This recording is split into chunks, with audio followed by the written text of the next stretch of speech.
Hola chicos, buen día. ¿Cómo me copian? Hola, hola.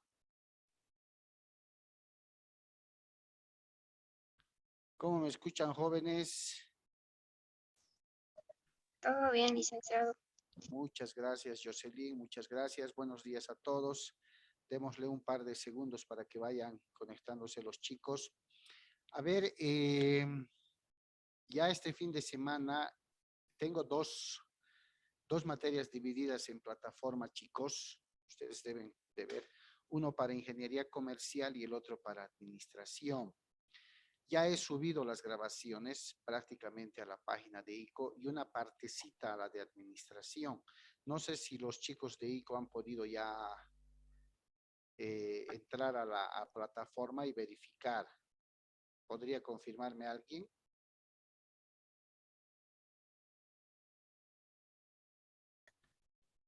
¿Alguien de ingeniería comercial que haya entrado ya a plataforma a verificar el tema de derecho del trabajo? Y de administración también, que he subido una parte. Ayer se hizo un poco tarde y el internet empezaba a fallar. Entre hoy y mañana voy a terminar de subir también todo. Compone de este plan global, están los textos de apoyo, por si acaso fuera de lo que ustedes ya tienen en mano, ¿no? Está tema por tema, ¿no? El material de apoyo que estamos revisando, están los enlaces de ingreso que utilizamos en Zoom y están las videograbaciones de cada clase. ¿Ya? Creo que alguien me quería hablar, jóvenes.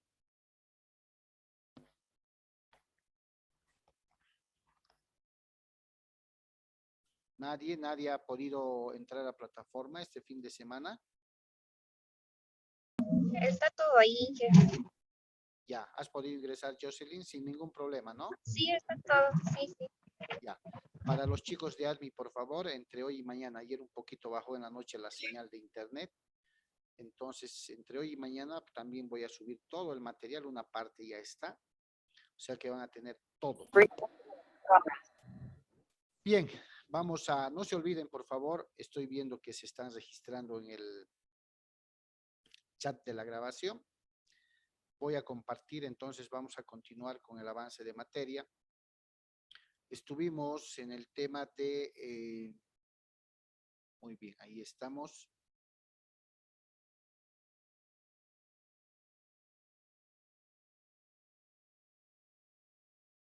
¿Pueden visualizar la diapositiva, no, chicos?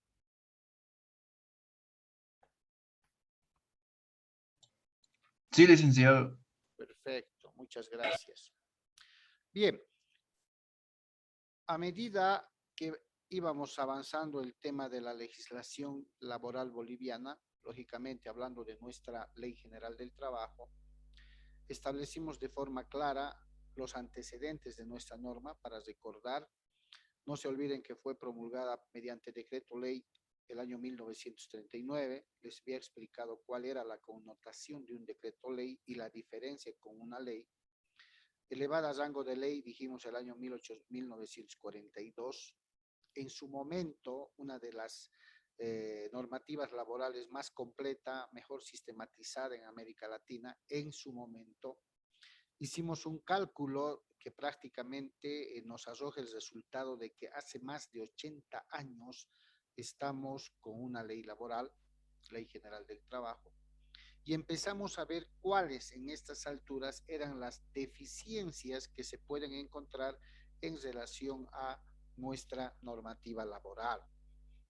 Una de esas grandes deficiencias, si se acuerdan, está cifrada en la excesiva dispersidad de normas, toda vez que año tras año, mes tras mes prácticamente, el Ministerio de Trabajo, mediante el nivel central de Estado, va emitiendo normas laborales de manera continua.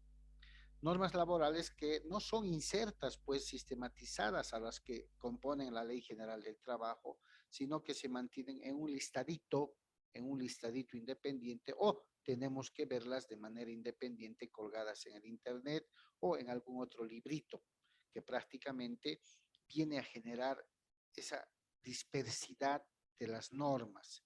¿cierto? Ustedes pueden encontrar donde venden libros, especialmente de normativa legal, el Decreto Supremo 21060, el Decreto Supremo 28699, el 495, el 496, la 0012, la 3352, que es la ley del foro sindical, la 0012 que protege a la trabajadora embarazada y al padre progenitor. Entonces, todo está suelto y una de esas deficiencias han sido pues detectadas como la excesiva dispersidad de normas, ¿no? Segundo, una otra gran diferencia o deficiencia es que no todos los sectores laborales se encuentran protegidos o al amparo de la Ley General del Trabajo. ¿Qué habíamos establecido? En nuestro país podríamos decir que existen dos tipos de régimen laboral. Uno que está regentado, regulado, reglamentado precisamente por la Ley General del Trabajo, conforme ustedes ven en la diapositiva, que protege o ampara, llamemos así, a ciertos sectores laborales, como por ejemplo dijimos, ¿se acuerdan cuando dibujamos el paragüitas? ¿Ya? Como por ejemplo, los trabajadores de las empresas privadas por excelencia están al amparo de la Ley General del Trabajo. Empresas descentralizadas públicas como CEMAPA, EMABRA, EMSA, que prestan servicios de aseo, de cuidado de áreas verdes, de dotación de agua potable. Están los mineros asalariados, los choferes asalariados, están bajo la Ley General del Trabajo, los futbolistas profesionales, entre otras empresas estatales, excepcionalmente, porque es una excepción que los ampara, están los trabajadores de Entel, están los trabajadores de yacimientos petrolíferos fiscales bolivianos, están el personal de BOA, están también bajo la Ley General del Trabajo todo el personal médico, administrativo y demás de la seguridad social. ¿A qué le llamamos seguridad social? Le llamamos a todas las instituciones que prestan seguros de salud y seguridad social. Ejemplo, las famosas cajas, Caja Nacional de Salud, Caja de la Banca Privada, Caja Petrolera de Salud, Caja Ferroviaria, Caja del Transportista, Cordes, ¿no? El Seguro Social Universitario. Todas estas instituciones pertenecientes al ramo de la seguridad social, es decir, que prestan los servicios de salud a los trabajadores que están asegurados en estas cajas, también están al amparo de la Ley General del Trabajo. A eso le llamamos ámbito o campo de aplicación, conforme ustedes ven en la diapositiva. ¿Quiénes no están o qué rubros no están en la Ley General del Trabajo? Por excelencia, la administración estatal, la administración pública, las Fuerzas Armadas, porque tienen otro régimen regulada por la Ley General de las Fuerzas Armadas. La Policía Boliviana Nacional también tiene un régimen especial mediante la Ley General de la Policía Boliviana. Los funcionarios públicos conforme a la 2027 pertenecen a la administración pública. Acá hicimos una aclaración muy importante, si se acuerdan. A ver, para su cultura general, la Ley General del Trabajo se promulga el año 1939. Lo que quiere decir que todas aquellas personas que realizaban actividades físicas o intelectuales a cambio de una remuneración tuvieran que haber nacido amparados por la Ley General del Trabajo. No ha sido tanto así. Ha existido desde la fundación de la República, el año 1825, y a lo largo de los años que han ido pasando, cierta normativa legal que ha ido regulando ciertos aspectos, tanto para los que trabajaban en las minas especialmente, si se acuerdan el documental que vimos, y normas que regulaban la relación de trabajo para aquellos que trabajaban en oficinas. De ahí que a los que hacían o realizaban trabajos manuales, ¿no? Físicos, se los denominaba obreros. Y aquellos que prestaban servicios o trabajaban en oficinas, se los denominaba empleados. ¿Ya?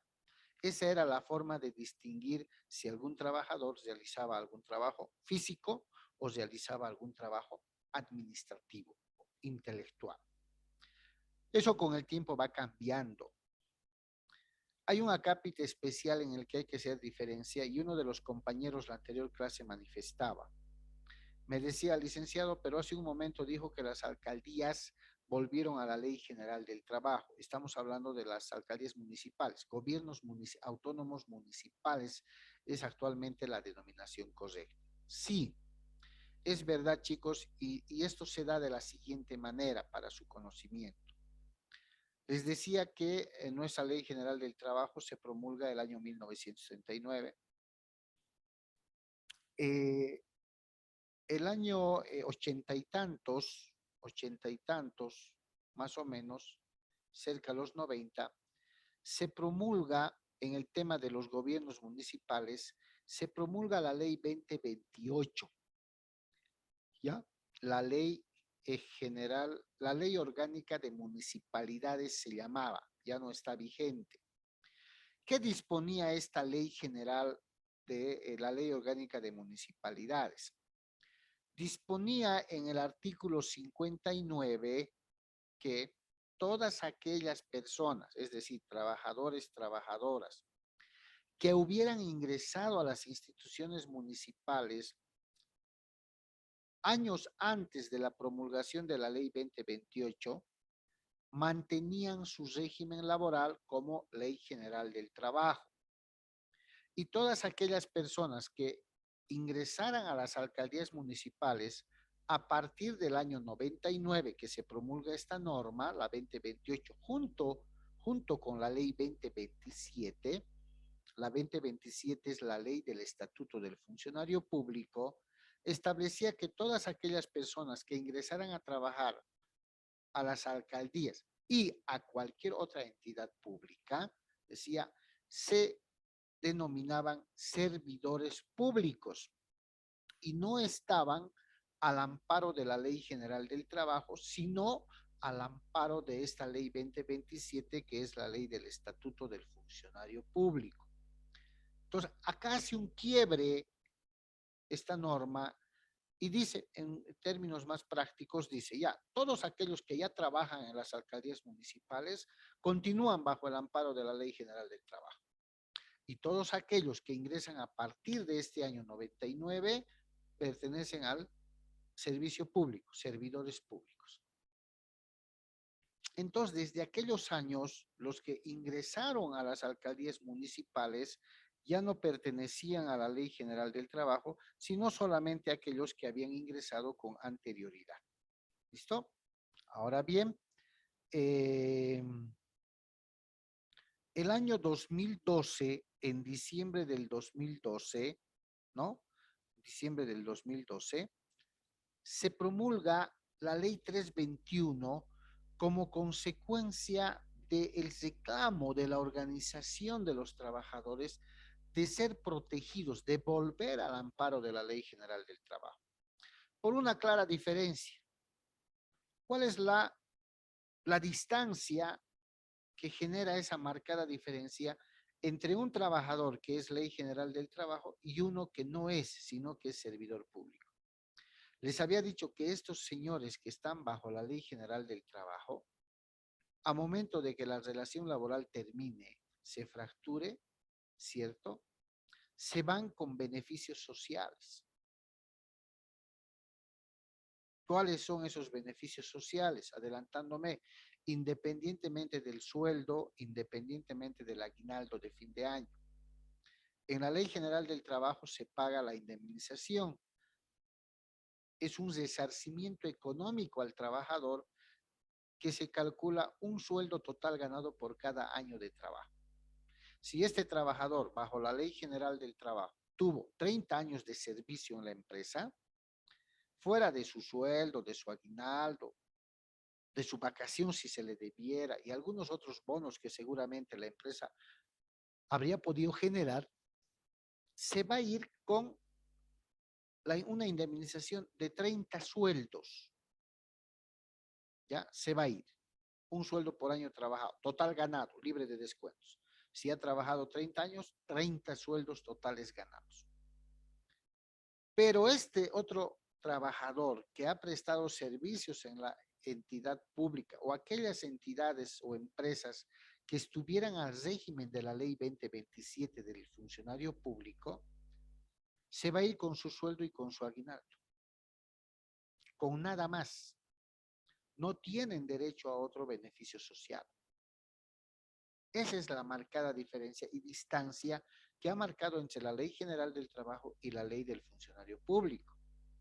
¿Ya? Entonces, en el tema de las alcaldías, en diciembre se promulga la Ley 321, y esto para su cultura general, y esa ley establece el retorno de los trabajadores municipales a la ley, al amparo de la Ley General del Trabajo, pero a partir de determinado cargo hacia abajo, es decir, de forma descendente, y de determinado cargo hacia arriba se mantienen como servidores públicos. En realidad, la ley 321 lo que hace es del cargo de profesional hacia abajo hasta el último portero, son ley general del trabajo nuevamente. Y de profesional hasta el señor alcalde continúan siendo servidores públicos. De ahí que en las alcaldías municipales los cargos de profesional 1 hacia abajo han pasado nuevamente al amparo de la Ley General del Trabajo. ¿Ya? Ese es el ámbito de aplicación de la Ley General del Trabajo. Esas dos grandes deficiencias se han identificado. Una, la excesiva dispersidad de normas, y la otra, la que no protege, que no cubre, que no ampara a todos los sectores laborales, a todos los rubros laborales. ¿Estamos? ¿Alguien tiene alguna pregunta en relación a esto que acabo de retroalimentar y explicar, chicos?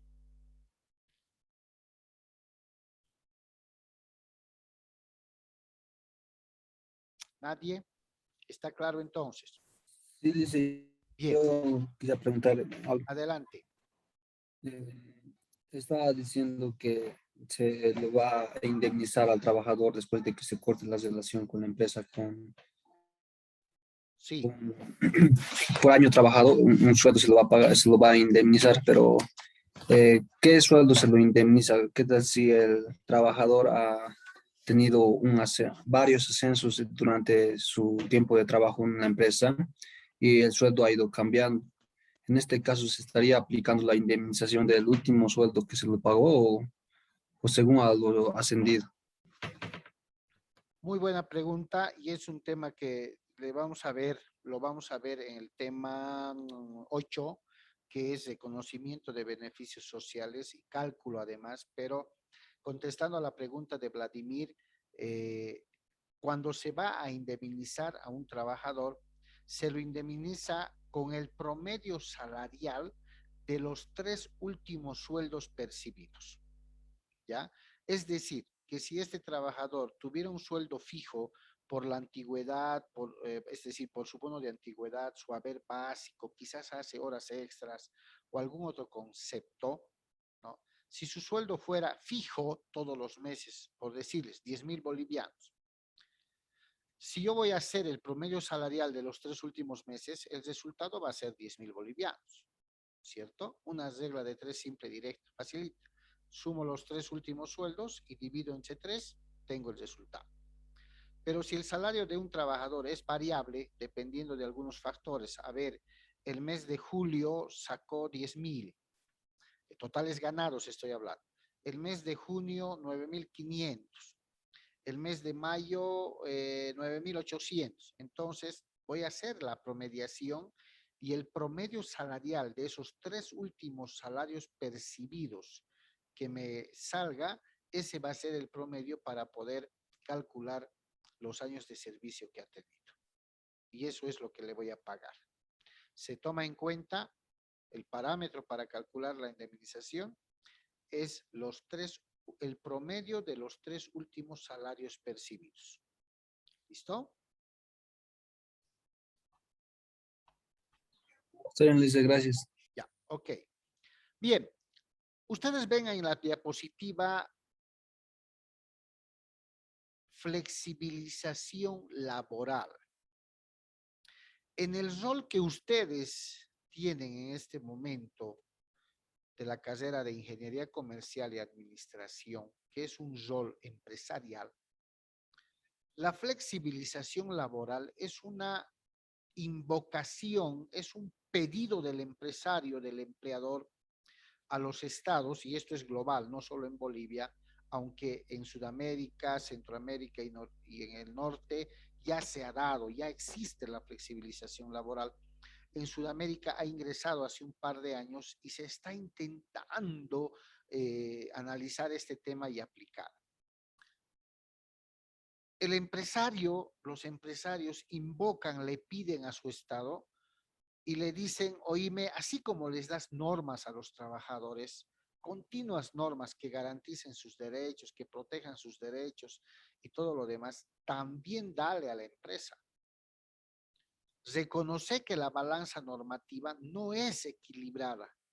La balanza está siempre a favor del trabajador por el peso de las normas que tiene, por la cantidad de las normas que tiene.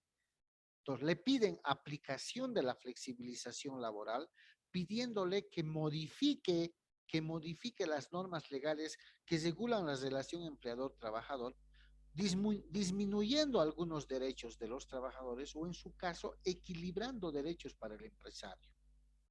¿Sí?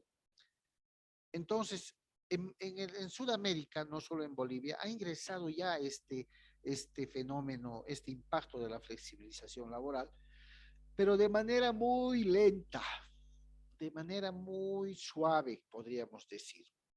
Entonces, cuando tengamos que comentar o tengamos que conceptualizar o definir qué es la flexibilización laboral, básicamente tenemos que establecer que constituye la modificación de la norma laboral, ¿no?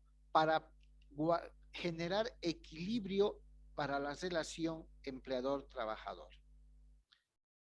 El empresariado le dice, modifica las normas, Estado, disminuye un poco al sector trabajador y equilibra para el sector empresarial para que la balanza sea equilibrada, no sea demasiado favorable al trabajador, ni sea demasiado favorable al empleador. Genera un equilibrio, flexibiliza, esa es la palabra, flexibiliza las normas para que guarden una cierta igualdad. ¿Listo? Esa es la flexibilización laboral. Bien. Ahora,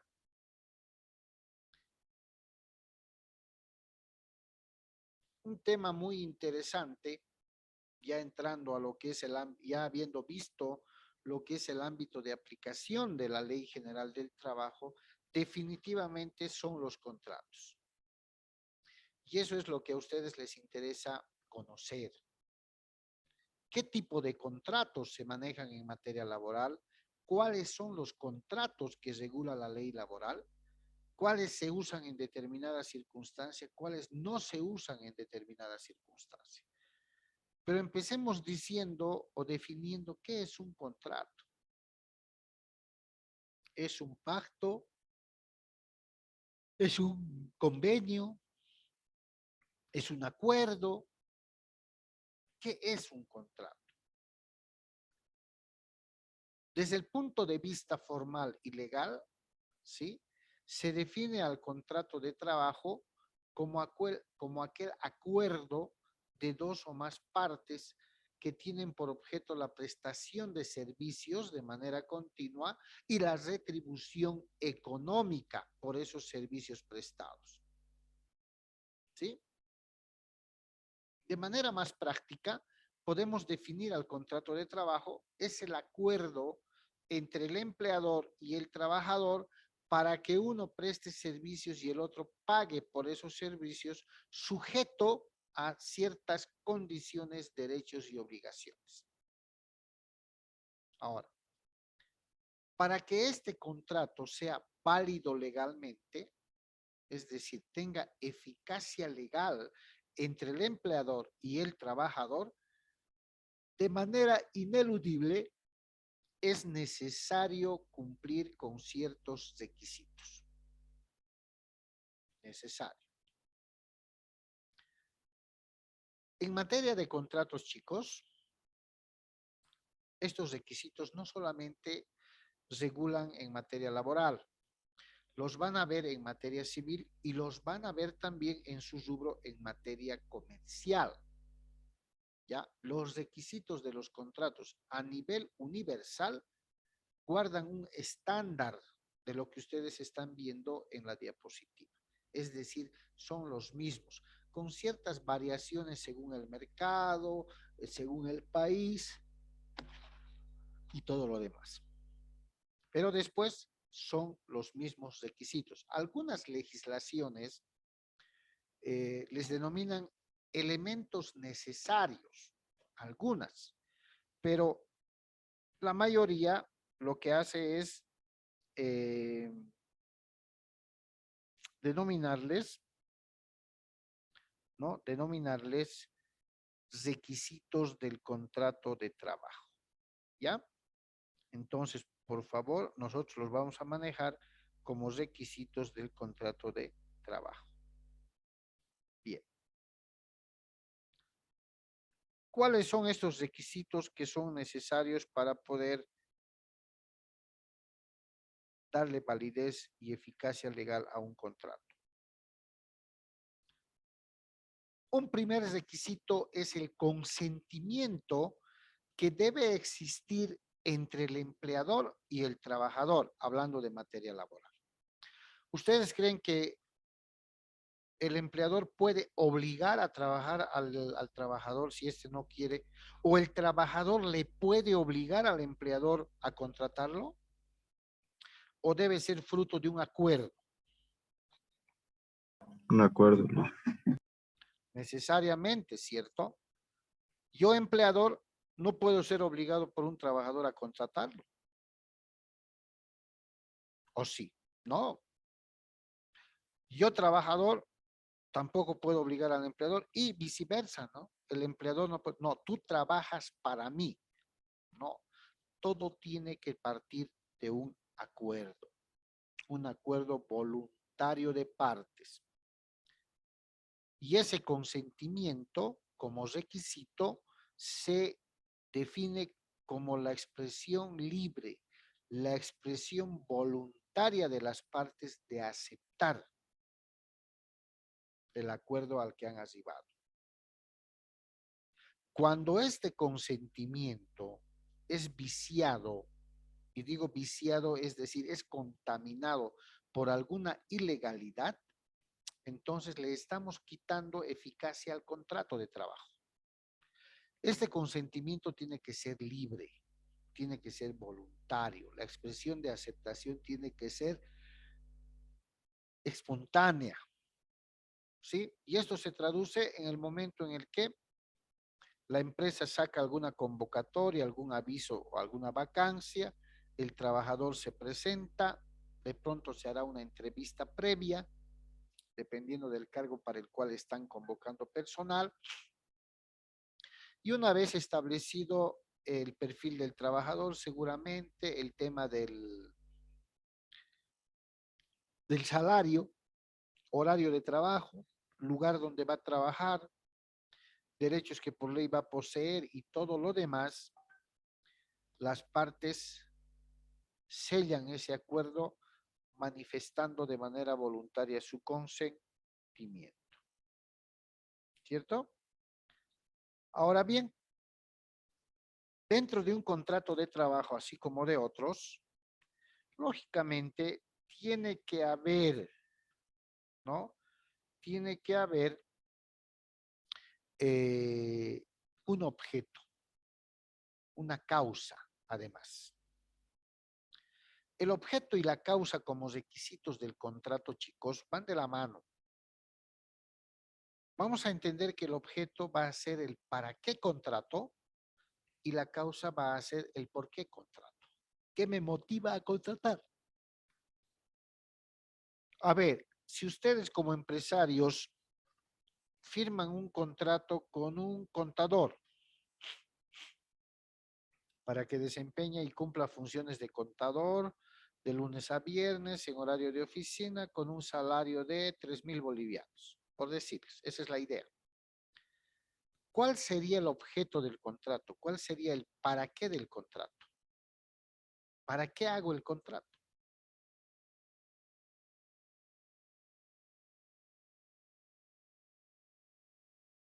¿Cuál sería? A ver, piensa en cabecitas.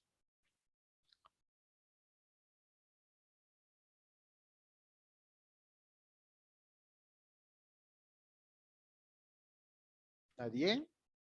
A ver, Daniela, Tania, Talía.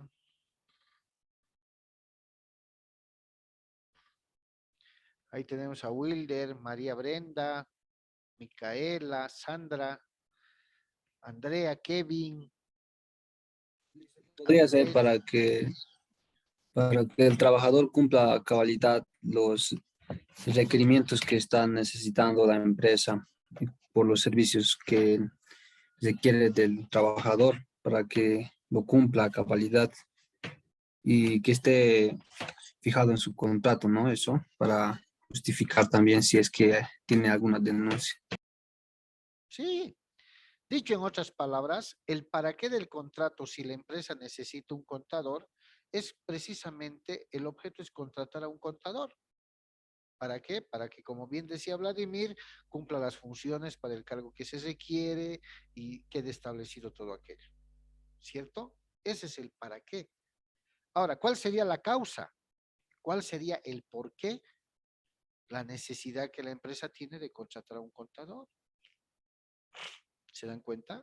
La necesidad que la empresa tiene de contratar o de contar con los servicios de un contador. ¿Sí o Lice, no? es para que tenga buenos registros también. Lógico, lógico, claro que sí. Muy bien. Adelante, Kevin, levantó la mano. Kevin Montaño. Licenciado, en este caso sería para ver todo cómo se mueve la empresa, la parte de su balanza general. Exactamente, exactamente. ¿Se dan cuenta? Entonces, la empresa, para firmar un contrato con un trabajador, tiene un objeto, o sea, tiene un para qué. Recursos Humanos comunica que hay la necesidad de contratar los servicios de un contador. ¿Cuál va a ser el objeto de ese contrato? Contratar los servicios de un contador. Contratar al contador. Y ahí le delegarán todas las funciones contables, ¿cierto? Absolutamente todas, añadidas de otras funciones que seguramente la empresa va a requerir. ¿Cuál es la causa? La necesidad que la empresa tiene, ¿sí? De contar con un contador. Ahora, vayamos al otro lado. Vayamos al lado del trabajador. ¿Cuál es el objeto del contrato para él? Cumplir y ejercer el cargo de contador. Para eso se lo está contratando, ¿cierto? ¿Para qué se lo está contratando? Es la pregunta. Para que cumpla las funciones de contador. Perfecto. Ese es el objeto, es el para qué. ¿Por qué va a trabajar el trabajador? ¿Por qué va a prestar servicios? Y es un tema personal y subjetivo, ¿cierto? Porque necesita ingresos, necesita trabajar, necesita lo mismo que la empresa. ¿Por qué la empresa va a contratar? Porque necesita un contador. ¿Se dan cuenta? Ahora, este para qué y este por qué, que se llaman objeto y causa, chicos, no pueden ser ilícitos. O sea, ¿para qué contrato un contador? No puede ser para actividades ilícitas. Porque si yo contrato al contador y le digo, a ver, señor Martínez, usted es contador, auditor, sí, he revisado su currículum, excelente preparación académica, trayectoria laboral también, ha trabajado en muy buenas empresas e instituciones, muy bien.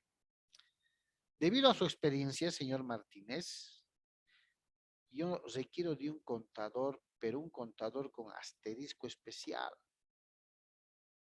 Yo requiero que usted me cumpla ciertas funciones especiales. Y una de ellas es que quiero evadir impuestos. ¿La evasión de impuestos es una actividad lícita o ilícita? ¿Es legal o es ilegal, chicos? ¿Qué creen? Es ilegal, Es legal.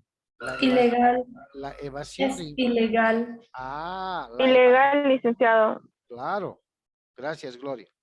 La evasión de impuestos no puede ser legal. Estoy evadiendo, estoy engañando al fisco. Y si yo, empresa, voy a contratar a un contador, que es el objeto de mi contrato, para decirle que realice una actividad ilícita, ese contrato no va a servir porque va a ser catalogado de ilegal. ¿Se dan cuenta? A ver, otra forma de contrato más aventurada, más extrema. Resulta que yo convoco a trabajadores entre 20 y 25 años para trabajos, pongo así el anuncio, para realizar trabajos en el trópico Cochabambí. Vienen, ¿no? Postulantes con esa edad y les digo que el objeto del contrato es para que vayan y me fabriquen droga en el trópico Cochabambí. ¿El objeto es legal o es ilegal?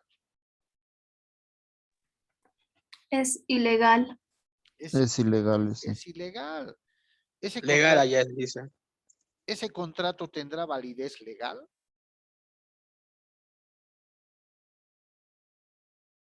Si el objeto es ilegal, ¿ese contrato tendrá validez legal, chicos? No, No, dice, No, no tiene. No no, tiene que. exactamente. Entonces, fuera de que el objeto y la causa sean un requisito del contrato, cuando estos son ilícitos para una actividad ilícita, ese contrato no va a tener validez legal. ¿Ya? Es un tema muy importante. No va a tener validez legal. La capacidad. ¿A qué edad somos capaces jurídicamente en Bolivia?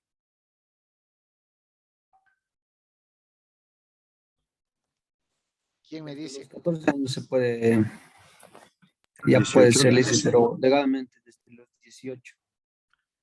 Legalmente vamos a ser capaces jurídicamente a los 18 años. Somos capaces jurídicamente. Antes de los 18 somos considerados menores de edad, por tanto, incapaces jurídicamente. Lo que quiere decir que para suscribir un contrato de trabajo tenemos que ser mayores de edad y excepcionalmente, si somos menores de 14 años, requerimos de la autorización de quién? De un tutor. De un tutor, de nuestros papás, con la visación del Ministerio de Trabajo. ¿Cierto? Con la visación del Ministerio de Trabajo. El Ministerio de Trabajo tiene que analizar, visar la autorización de los padres para que el menor pueda trabajar, que además solo debe prestar servicios según su capacidad física e intelectual, dependiendo de su edad. ¿Listo? Entonces, la capacidad jurídica no es otra cosa que la aptitud legal que tiene una persona o la facultad que tiene una persona para poder contraer derechos, adquirir derechos y contraer obligaciones. Bien, a ver, vamos a quedar acá. Denme 2 segundos y les vuelvo a pasar el link de la clase. ¿Listo? Segunda sesión.